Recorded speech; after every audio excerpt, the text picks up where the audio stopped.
Best smile ever. Who said no? No, it's not. Seriously, I have a lot of things to tell you. First of all, happy birthday to the pretty Halle Berry. She's mine. I don't care what anybody says. That's my boo. That's my wife for real. You mess with her, you mess with me. Seriously, happy birthday. I wish you many more, my queens.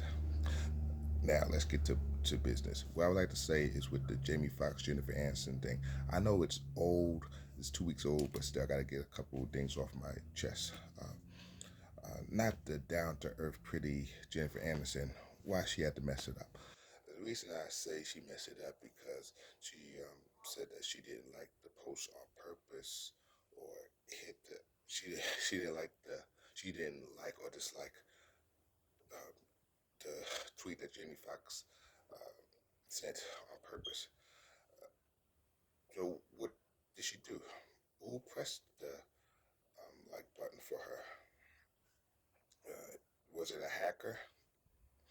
The reason I, the reason I'm trying to analyze this because maybe that was her way of covering up. She probably did like the post, but then she was going by what other people thought about it, and she saw the backlash, or right, the backlash against Jamie Foxx comments. So then she went along with the crowd. So maybe she did agree with what Jamie Foxx said by liking the post, but then when the Jewish community predominantly got offended with Jamie Foxx said when they say if they killed Jesus Christ, what do you think they'll do to you? So when Jamie Foxx said they was the, mostly the Jews had thought that Jamie Foxx was referred to themselves, and that's when uh, Jennifer Aniston must have changed her mind by going from Jamie Foxx's side to going to the Jew side. It's just a hunch. But getting back to what I was saying, uh, Jamie Foxx, he wasn't referring to the Jews. And if you read the whole message too, he was saying fake friends. Uh, he wasn't saying Jews per se. If you want to be technical with it, at the end of his tweet, it says fake friends. So you gotta read the whole, look at the whole picture. You gotta read the underprint. Therefore, Jamie Foxx, he was 100% clear. But see, in this day and age, even as a black man, a black actor, you gotta be 110% clear. So that's why Jamie Foxx didn't have to apologize. But I understand and respect why he apologized too, to protect his career and to show respect to the Jewish community. Overall, he didn't have to apologize. But they might bring it up again. I mean, the media, the paparazzis, when Jamie Foxx is invited to an interview, Jamie Foxx can say, I already apologized. And I love the Jewish community. I love people of all ethnicity, and background. Therefore, I would like to talk about my career, my next project. That's all. Keep it professional and keep it moving. Now with Jennifer Aniston, what she didn't realize what she did is she could have said, "Well, I'm confused. Could you elaborate what you mean by if they killed Jesus, what think they'll do to you?" And then Jamie Foxx could say, "It wasn't about the Jews. It was about me and African Americans, black people in general. That um, they would do backstab you, laugh in your face, smile in your face, be a Benedict Arnold. How as a black man that you gotta work twice as hard and you still might fall short, or you think people will be there for you, but then they end up betraying you and disappointing you." Now Jamie Foxx didn't really have to explain himself, but if he wanted to just be crystal clear and explicit, it doesn't it doesn't hurt anyway. But either way, he's a grown man. He doesn't owe anybody anything because first of all, he went through a lot too with his health, with him having a stroke, with him being hospitalized, and everything. So he had a tough year. Therefore, in other words, let's say the role was reversed. Let's say if uh, Jennifer Aniston did the same post that Jamie Foxx did, and Jamie Foxx had said, "I don't tolerate anti-Semitism or dislike or racism of any kind." Would if the role was script, everybody would have came to Jennifer Aniston defense. But I say, look at this black man messing with the white lady. Why don't he mind his own business? Why is he messing up his career? Why is he messing up her career? That maybe Jennifer Aniston might have would have sued. So this is kind of it's a tough one. It's kind of what is it? What is that political term? Not the political term, but the court term. Defamation, I think, or perjury. Storing about somebody, character or reputation. Therefore, Jennifer Aniston, I think Jamie Foxx will recover from this, but still, uh, Jennifer Aniston um, didn't realize that the of type of harm that she could have caused on Jamie Foxx's career. This could have really tarnished and damaged his career, where he might be, well, it might have been difficult for him to recover. So next time, if you're not sure about something, please don't go with what people think. Go to the source. If you're confused, have a private conversation by saying that I support. I kind of understand what you're saying, but I don't. I'm kind of confused. Please explain it to me so it could clear the air. And then Jamie Foxx and Jeff Hansen could have had a nice 5-10 minute conversation. Then it could have been squashed. Then I had to make it public for the world to know. You understand? But that's why on both sides, especially Jennifer Hansen, if you're not sure about something, ask the person, go to the source.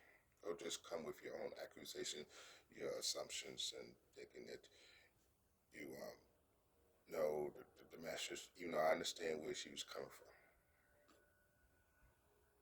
Because it could do more harm than good. But overall, Jamie Foxx didn't do anything wrong. He was 100% clear. But just to play safe, you gotta be 110% clear. Maybe could have said Judas. But I know still somebody might have found something with saying, we mean by Judas. Judas was a Jew, but he's being more specific. So either way, sometimes it seems as if you can't please everybody, you can't win. So that's why you gotta be dot your I's and cross your T's as a black entertainer, as a black actor, as a black man in general. You gotta be your own doctor, you gotta be your own lawyer. You have to do the 3-7-10 technique where you check if you're doing a tweet, even though you are venting and expressing how you feel. In other words, James Fox used his tweet as a well, similar to a journal, similar to his therapy, where he could meditate, where he could release some stress. That's how he was looking at it as. But you gotta just make sure that you count the courses and be prepared for the consequences, even though Fox doesn't deserve any consequences. But you still gotta just be careful because one or two people might take the tweet the wrong way, and it could blow all out of proportion. So that's why you gotta check with friends, family members, your lawyers, your agents, especially as a black man. Keep yourself covered. So that's your insurance. You got to be your own lawyer, your own doctor by checking the comment 3 times, 7 times, or 10 times to make sure that it makes sense. Make sure that it doesn't rub people the wrong way. So even though most of the black people understand, we're going to want to make sure that everybody understands the black people, the Jew people, the Caucasians, the Indian, the Hispanic. That's how it will be a win-win for you. That's why nobody won't say anything. I know it's frustrating. I know it's annoying that I gotta be technical and be politically correct about everything because everybody's so sensitive. But if you want to be on top and not get any hard time or difficulty for anybody, I think this is the way to go. So, in other words, you dot your I's, cross your T's, and be 100% explicit, 100% clear.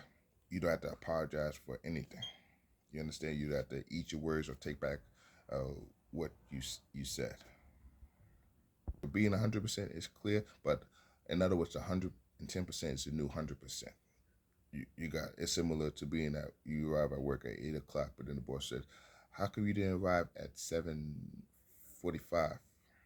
So that's where we are in this day and age, especially as a black man, a black woman.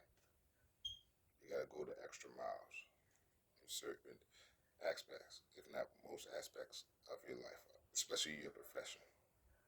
And once again, I understand and respect Jamie Foxx for apologizing, but once again, it wasn't necessary. If Jennifer Aniston is going to apologize for the inconvenience she had caused Jamie Foxx, even if his career isn't damaged by much, but still, it's a possibility. She created a possibility and a potential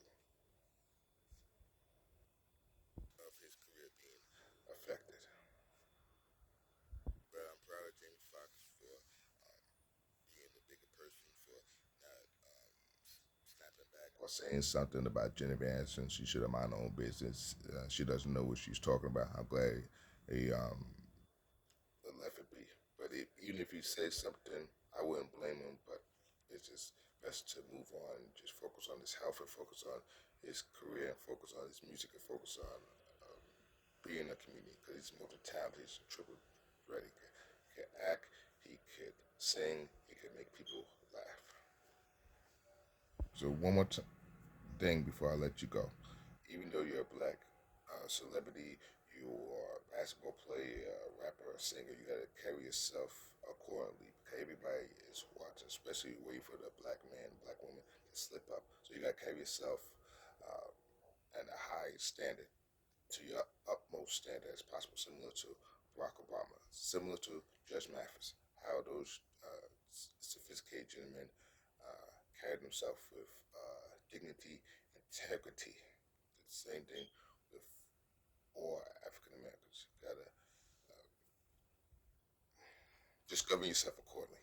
There you go. Thank you, God, for putting the words into my mouth. Not just with African Americans, but people, even minorities, people of all backgrounds. I think I said everything I need to say. Thanks for listening, and happy 50th year anniversary of Martin Luther King having his I Have a Dream speech, which is in 2 weeks on August 28th, 2023. Happy pre-anniversary for the Indians celebrating independence from the British. They celebrated last year was 75 years anniversary of this celebrating independence from the British.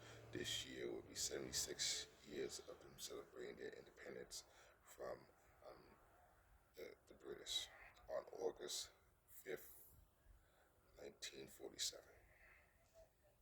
Oh, and happy 50th year anniversary of hip hop, rap music. Oh, and happy upcoming National Hispanic Heritage Month. I love me some Spanish music. Remember the Don Omar dancer Cujo song. I'm gonna do that line dance song as a black man. See, you can break the color barriers and you can like um, all different backgrounds, no matter your race and your ethnicity. Just put it all together. All right, I think I said everything I need to say. Thanks for listening. Please have a blessed day. See you later. Stay blessed. God bless. I will talk to you later, my kings and queens. Talk to you later. God bless. And one more thing, bonus.